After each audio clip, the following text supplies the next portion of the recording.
அவர் இன்னொருத்தன் பொண்டாட்டி அவரு சமூகத்துல பதவியில இருக்கிறவரு பொது வெளியில இப்படி நடக்க கூடாது.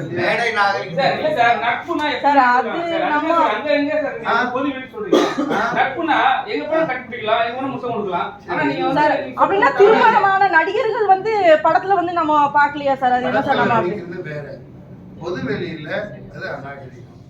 கேட்ட கேள்விக்கு தான் பதில் சொல்றேன். விஷால் அப்படிலாம் நடக்கக்கூடாது.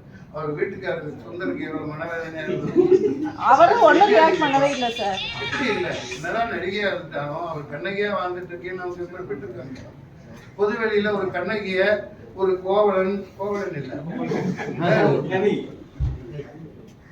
கண்ணகிய வேற ஒருத்தர் கோவலன் அல்லாதவர் ஒருவர் முத்தம் கொடுத்து பிச்சுன்னு முத்தம் கொடுக்குறாரு. அது எனக்கே அசிங்கமா இருக்குது. ஒரு நடிகரா அப்படிலாம் நடந்துக்க கூடாது.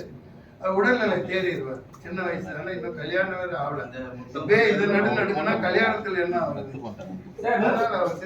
மும்பையில மற்ற மாநிலத்துல வந்து பெண்கள் பாலியல் வன்கொடுமை பண்ணா எல்லா நடிகர்களும் வந்து பெரிய உச்சப்பட்ட நடிகர்களும் வந்து குரல் கொடுக்குறாங்க. ஆனா இங்க நடந்த ஒரு விஷயத்துக்கு யாரும் குரல் கொடுக்கவும் இல்லை. அதே மாதிரி ரஜினி சார் கிட்ட கேட்கும் போது நோ அரசியல் கொஸ்டின் சொல்லிட்டாரு. அது நீங்க எப்படி பாக்குறீங்க? சத்தியம் மறுபடியும் கொண்டாந்து பாக்குறீங்க. அவர்தான் நடிக்கிறதுல மட்டும் பண்றாரு. இந்த அண்ணா யூனிவர்சிட்டி இது கேட்கல, நோ அரசியல்ங்கிறாரு.